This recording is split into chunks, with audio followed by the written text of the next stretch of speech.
And we're back here with Clint Freeze with Calibrated Agronomy, 3-part series. Now, the second part, like I said, we're just going to keep talking and keep going down rabbit trails. But before we get down our next rabbit trail, I did want to talk about a series you guys did here fairly recently, and maybe you're releasing more that should be coming, but the Blueprint to Yield. Talk a little bit what the goal is there and where people can find it. Yeah, so calibrateyouragronomy.com, Spotify, can find it there. But really the goal of it was to just try to educate on all the advanced things we're kind of deep diving. And it's going to continue that series. Seems to have, a lot of interest in it, and really just try to be informative of what's working, what our findings are, and just kind of deep dive agronomy. Yeah. Well, and like I said, after harvest is done, if you want to catch up, I think there's like 4 or 5 out by now. Yeah. There's a dozen. We shot a dozen. Okay. So okay. Yeah, we'll be rolling all of them all the way through January. Okay. So well, and I guarantee it, if they find you on Facebook and like that page, they'll see it on their feed. Yes. That's worst case scenario there. Next rabbit hole. Yeah. Okay. I have a feeling this will be called the good, the bad, the ugly of cover crops, because I have a lot of producers that have done cover crops and seen great successes. Yep. I've also had situations where it's been failures, and maybe the precautions of always doing a cover crop, what that does to the soil profile. Just knowing that, and understanding that. So with that, let's talk about the biggest successes in your area, and then we'll work through more of the ugly as we go through. Yeah. So I think the biggest success, as we hit on earlier, is the livestock integration to a diverse feed ration. That seems to just be a great thing to boost yields on the backside. Mm-hmm. Cattle, I think there's a big health benefit there to just the biodiversity of different plants and the different mineral compositions. There's some big benefits there. Well, and if you have all those different type of root systems in the soil profile, shooting out different types of exudations.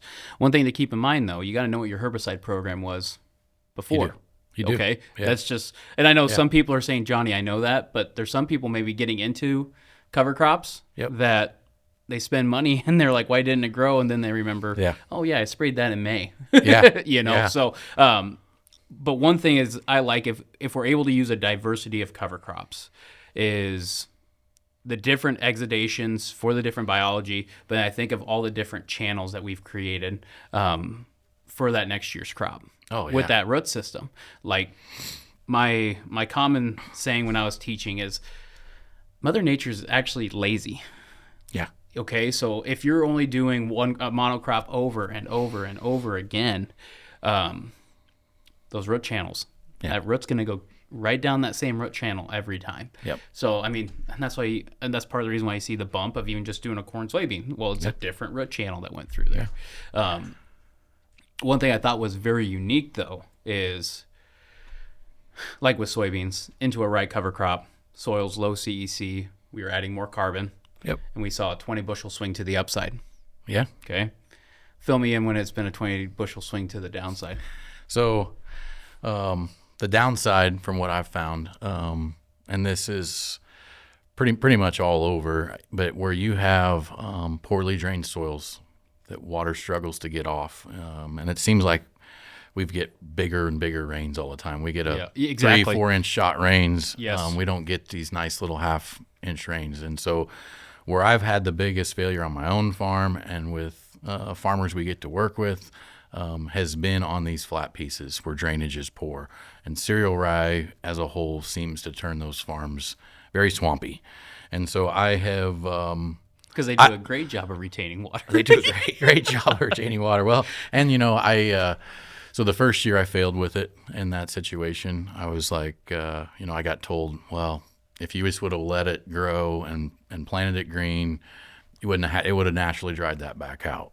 Well, so then the next year, that's what I did. I was like, well, we'll just let it, so it eventually got to where it headed out, and then I had a complete disaster on my hand where no sunlight could get down, and so we've had 35, 40 bushel yields on soybeans where it should have been 70 plus. Yep. And for our area. So that has been my biggest loss is cereal rye on that type of ground. Now, where the biggest success I've had is go to our rolling ground, where we're so, steep enough to where we're bringing a dozer in spring and fall to shut up little reels, Okay. Yep. Go there. Now the dozer no longer comes on the farm and yields have come up. Okay. But I moved away from cereal rye. I've went to a triticale wheat blend. Okay. And so the reason I do that is if I do get really a warm spring, those tend to grow slower. Gotcha. And so Okay. the big things that I've found success is I've reduced my seeding rates from 45, 50 pounds of the cover crop mix to 20, 25. And by the time it's a little over a foot tall, it looks like a solid field. I mean, the way it tillers. It'll tiller. Yeah. But there's still enough, you go out there in the morning, noon, afternoon, there's still light hitting that surface in areas, and it allows it to dry out in our heavy clay soil. Yeah. So super success there. Yields are climbing over the 10-year average on that style dirt.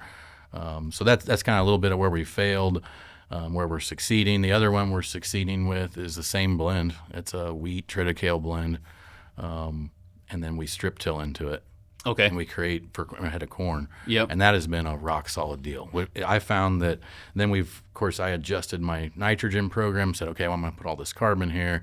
I better put nitrogen as I'm planting. So 3-4 years of doing trials, a little starter is all it takes for me if we have that bare space. Cover crops here, bare space here for my corn. Okay. I see no ramifications there. When are you doing the strip till? Like, is there a certain height of the plant?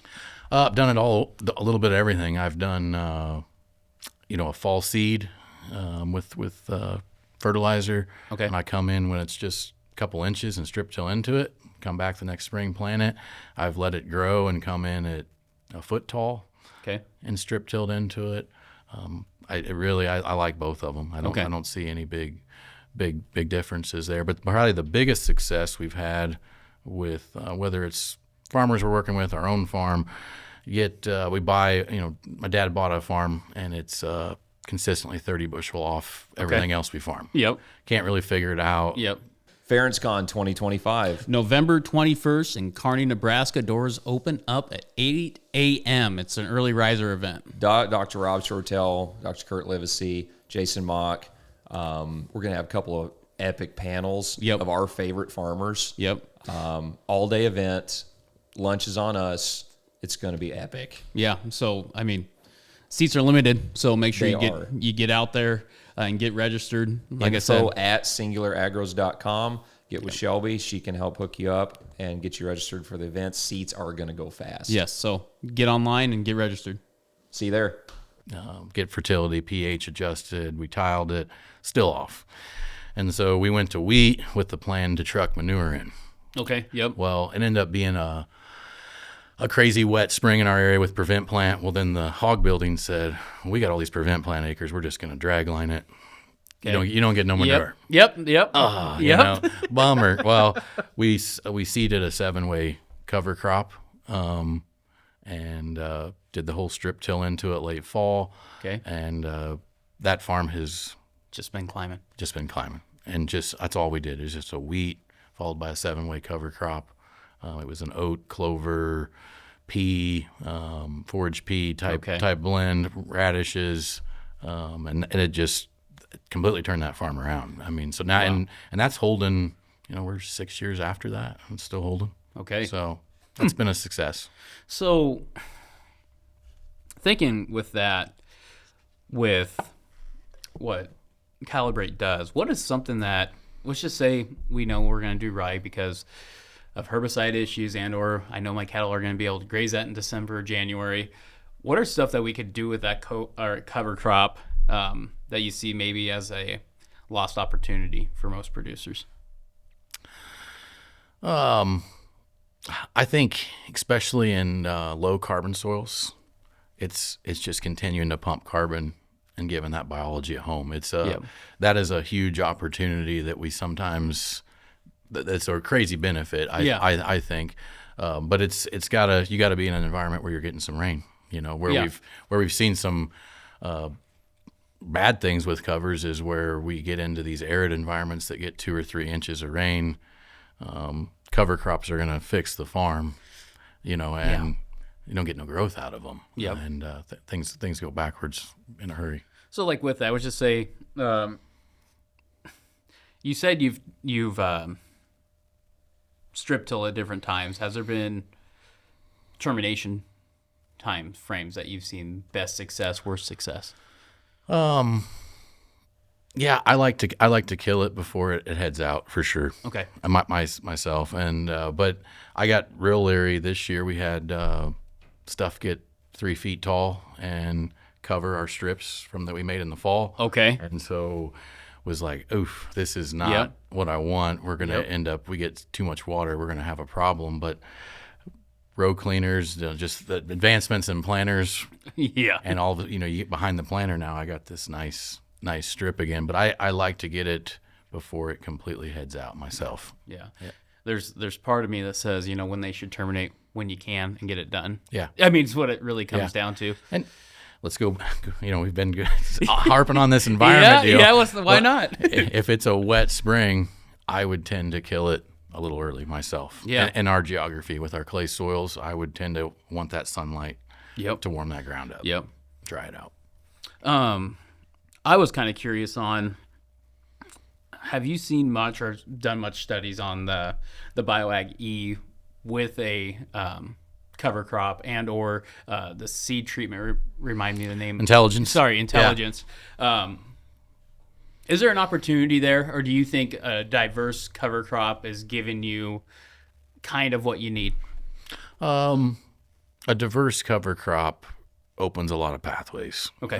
That certain ones will do phosphorus and calcium pathways. Certain ones turn on different beneficial fungi. So there's all the diversity in a cover crop plan. Like you were saying earlier with the exudates, it's a big deal, but there is a big opportunity where biodiversity is low. So we do a lot of our intelligence on covers out west. We go out west to the northern environment. It's amazing how little you think about 4 to 5 ounces per hundredweight of a cover crop seed. It's like, what the heck's that going to do? But when we put it right there around that seed, that rhizosphere, those populations tend to populate and grow up, and that plant supports it. And you get that proliferation. The plant feeds it and allows them to take off. Well, you're having a natural just inoculum across wherever those root systems go then. Yeah. I mean, that's the part. That's why I like it. You put it where the seed's at, that first drink, it makes that relationship. And then wherever those roots go from there on out, it's just inoculating that soil for you. It's inoculating that soil, and it's cheap. You know, when you go on the seed, you reduce your cost by a bunch. And so we find, like in our vegetable systems we're working in, we'll go on the seed, we'll go in the furrow, we'll do a pass in the fall where we have high disease environments or highly susceptible crops to disease. We've got to attack it pretty hard. But in row crops, it's a very economical way to increase your diversity.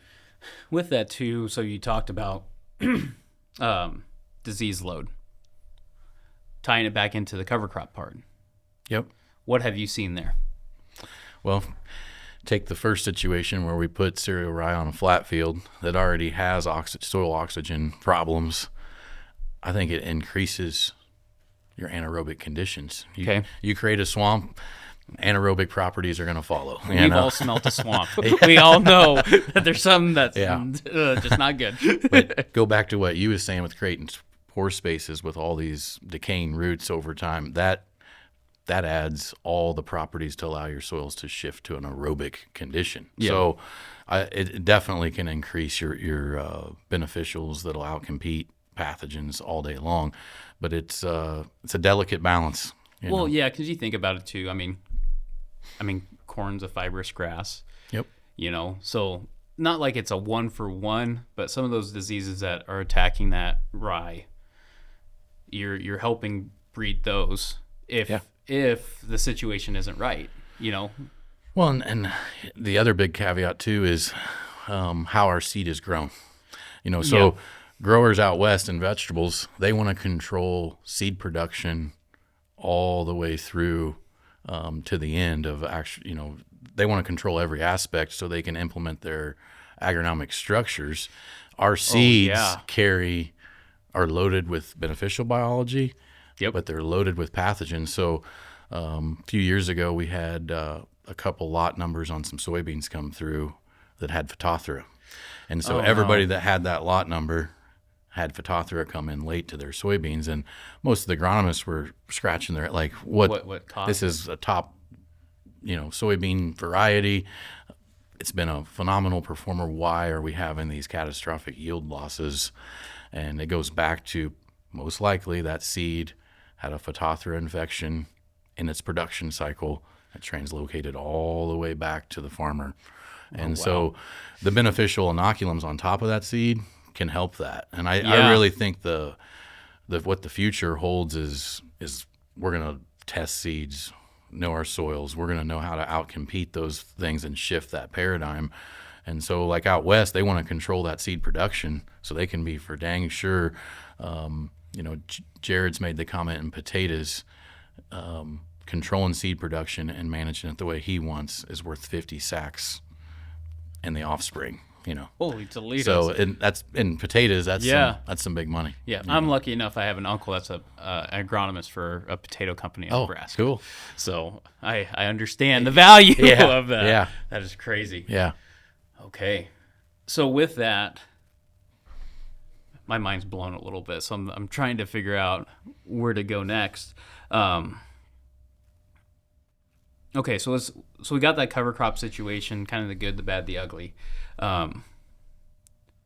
Diversity. Okay, we talked about that, the root exudation.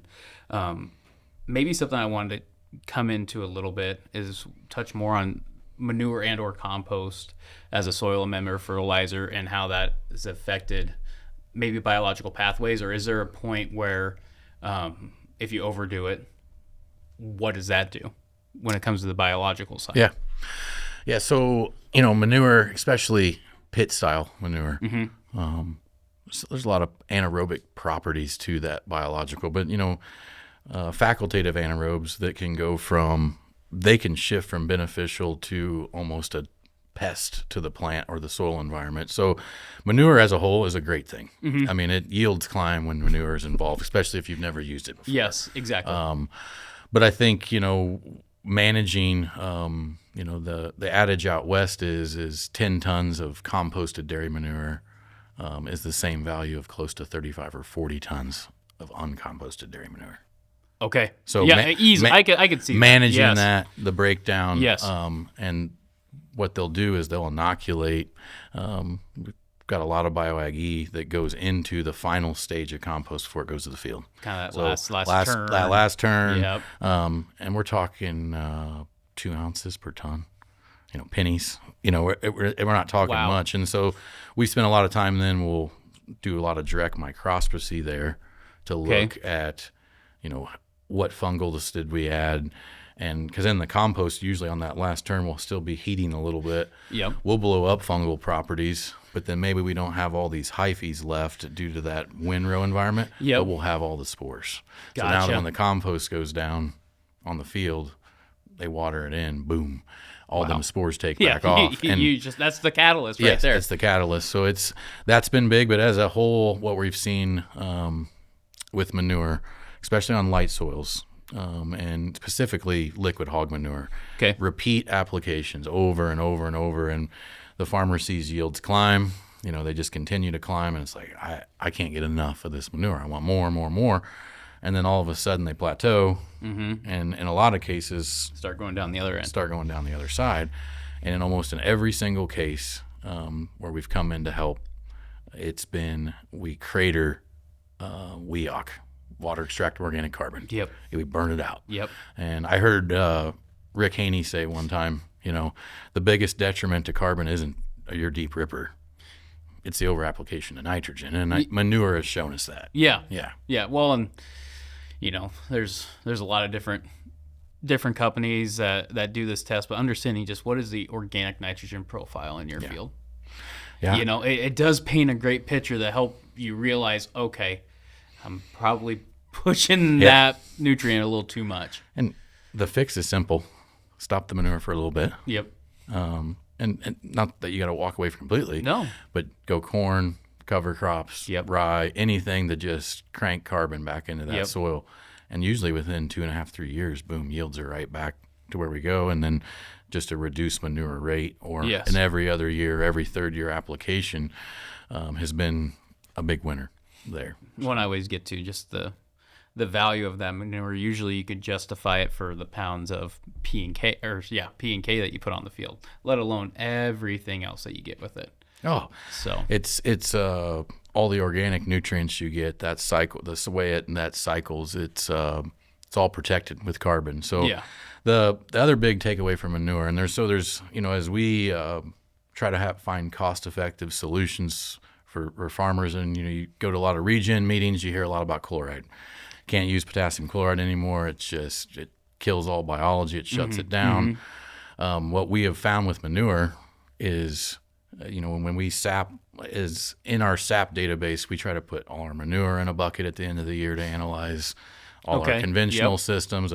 We break it down by bucket to then hyper learn about different systems. And the big caveat to manure is it will drastically increase sodium and chloride in your soil. Okay. It goes through the roof. And guys that are pouring on 350 pounds of potash, big rates of DAP, they still will never be at a level of sodium and chloride in SAP or in the rapid soil test as a manure user. Okay. And so easy workaround. I'd much rather have the high sodium and chloride to have the manure. So it's not a detriment. Don't use manure. Yeah. It's the workaround of knowing, okay, well, what's that going to put pressure on? Well, the sodium is going to put pressure most likely on calcium. Yep. Because your manure is probably going to have a high value of potassium in it. Yep. So we implement, whether that's sulfur plus in the fall, we'll put some calcium down. Maybe we shift to calcium in furrow. Just 100%. splashing some EDTA calcium in furrow, but little tweaks like that can offset the out competition with that high sodium value. So and I think it's something, and I mean, you mentioned even the carbon that's in that manure too. That's a natural buffer towards those. Like don't forget that aspect. We're not here trying to demonize manure. I love it. No, I do too. I wish I could get every acre on it. So, have you noticed anything like biological profile wise between somebody that, let's just say they've never done manure, they're trying to find another reason why they should do it or shouldn't do it, versus somebody that's been on a manure program the last 25 years? I think it's not necessarily so much a biological profile, because it is, if you just truly look at manure, there's a lot of negative things in it. Mm-hmm. But I think it goes back to the home, the carbon piece that creates the home. So if you've got a decent soil environment, you're going to populate beneficials in your environment. And probably our biggest success biologically with manure is we'll come in and put bioaggy breakdown in pits. Okay. Especially maybe as they're starting to fill back up, they empty them, start to fill. But we digest solids, and our first year availability of NPKs, sulfur, they all go up by 25 to 30%. Oh, wow. So we'll shift that to try to get better availability year one, which in a lot of cases, what we've helped working with some dairies and different cattle operations or hog operations is making that manure go across more acres. Is some of the goal. Yep. It's a precious resource. Yep. How do we speed up the availability to where maybe we only need 3,500 gallons instead of 5? Yeah. So that's been a big deal. And then with the solid digestion, we'll see less floating debris. The pits get emptier, and with less floating debris, flies go way down. Amen. So it's like a little benefit I never thought we would see with putting biology in. Which I guarantee the workers are so happy that it does. Yeah. Okay. So, cover crops, manure. Anything else from 2025 this year, and or what you learned in 2024 that you tried again this year? Aha moments, or something that's at least worth looking into? I think probably my biggest aha moment is there's within the different camps of agriculture. There's all these different camps and stances. I think being open-minded to whether you're going down the soil health kick or you're conventional, just being open-minded to decisions. But as we've implemented more programs and got on more acres, the big thing I'm learning is if we focus on biology, we focus on out-competing pathogens, we focus on nutrient efficiencies, we can greatly reduce our dependence on nutrients and fungicides early on. It's a big deal. And like for instance, like where we're maybe putting a half rate of PK on in the fall compared to university standard across a lot of our acres we have managed, we're also coming in with our side dress, and we're putting sulfur, but not just nitrogen, it's potassium, sulfur. Well, it's a cocktail. It's a cocktail. And so with that extends bumping potassium in season during that biggest uptake curve of rapid growth going into reproductive. That has been a big plant health benefit. The biology in furrow with maybe some starter, some carbon, followed by this side dress. That I feel buys me 2 to 2.5 weeks of disease-free into reproductive as a whole. So it's made me have to shift my mindset of fungicide R1, well, maybe we should scout, get in our fields and say, well, because we're doing this, this, and this, we can actually get to R2.5, pushing R3, and let's extend that last bit. So the big takeaways as a group, as we sit down and have agronomy meetings, is offense. Think of it as a basketball game. 3 quarters of offense, hard offense, and that fourth quarter in row crop production, you should definitely keep defense in your back pocket. Okay. Where we've tried to say, okay, let's just go with more carbon, sulfur. Copper's so important for plant health and defense pathways within the plant. As a whole, I don't think we do a good enough job in the Corn Belt or have the budget to feed the crop where it has nutritional fitness to completely defend itself against pathogens and late season disease stresses. The plant's already trying to kill itself hormonally. It's trying to senesce to finish and make grain. And so with trying to be nimble, I think be open-minded. Hey, I'm doing all these things to promote health. I don't really want to use fungicide anymore, but keep it in your back pocket. Save it to when you're at full canopy. And leave that there. And so where we've been agile in that, and we've got a really dry year, don't really have much disease pressure, there's no rain in the forecast, maybe you hold off if you're doing all these other things. But if it's a wet year and it's just raining, your plants aren't transpiring, you got dews till noon, you better be in your field scouting, because there's a lot of yield to protect, because if you've done a good job in the first 3 quarters, there's a lot of yield to protect. Well, I mean, if anybody's a Husker fan, a common theme was we never played in the fourth quarter. Okay. Don't be like the Huskers. Don't be like the Huskers. Okay. So, but yeah, that's one of those things I always think of. Races. A 4x4 race. Where do you put your fastest guy usually? At the very end. Why do you do that? Well, to finish off strong. And but I also understand too that maybe we got to change the budget. But for that to happen, you got to start planning now. And just going back to that part. So I remembered the question I was going to ask earlier. What have you seen yourself with, of course, take away California, Washington, and Oregon, take those out of your mind. In season applications of biologicals, I get to the part of, like, we talk about the phylosphere, stuff like that. Is there opportunity there, or do we need to still have a foundation? The foundation is more important than trying to influence it later when it comes to the biological realm. Foundation's our highest consistency with biology. And I really think it's identifying, like in Nebraska, we're having good success with the fall breakdown. Low tillage, a lot of no-till. We see great things there. So starting in the fall, getting that residue to break down. As we was working with some of our dealers, it's like, well, you got residue. I can still find pretty hardy corn stalks from 2 years ago. 100%. And let me take you to a couple fields, Clint. And so, I think identifying that, I don't really have that problem back home.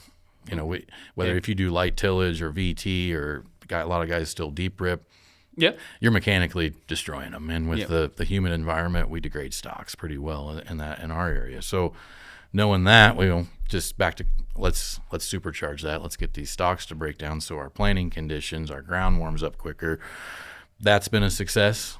And the in-furrow early season. I will say this, as we're working with some large dairies.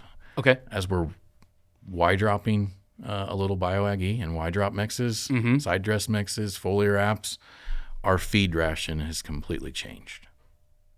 We're changing starch to crude to fat ratios, digestibility, toxins, all those things are coming out. So it's kind of interesting because then at the end of the day, they're having to change their supplements and minerals going into it a little bit, but for the better, you know. So there's a lot more to be discovered. Yeah, that's a great way to put it. And I don't know if it was one of your videos or a video or a podcast I was listening on the way down here, is like, we still don't know a lot about what's going on, you know, and we keep chipping away at it.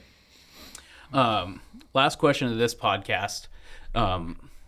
So we talked about 2025 hindsight, Dewey days. Yeah. Talking about your testing protocols, how can we utilize those protocols to maybe predict what could happen? And we all understand Mother Nature can flip on a dime on us. But I think to myself, like, I think a lot of people would be willing to change paths in a season if they could have confirmation with data saying, okay, it's showing this, we need to do X, Y, Z.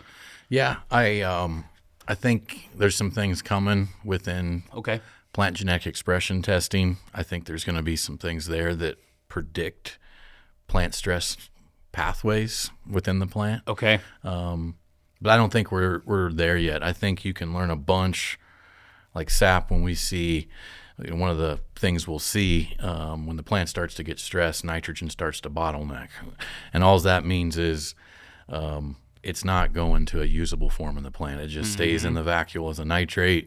It starts to accumulate.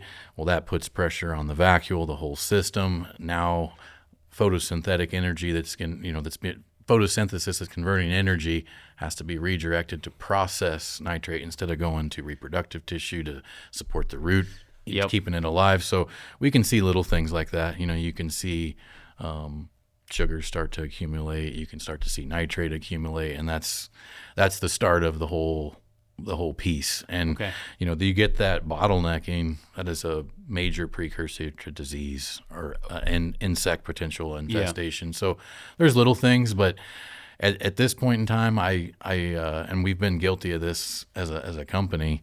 You got all this data at your disposal. You sit behind your laptop and act like you know what you're talking about. And it getting in your fields is still important. Yes, it's critical, and I think it's critical early in the season, in a mid-season check-in. But if I could, my advice would be late season in your fields, weekly. You'll learn a lot about things. Can change in a 4-day window. You can go from a healthy, completely healthy green plant to come back. And I was humbled this year. We had a seed guy come on one of our plots, and he's like, the plot had tons of double ears, so he's like, I haven't seen a field this year with this many doubles and plant health this good at Dent. Yeah.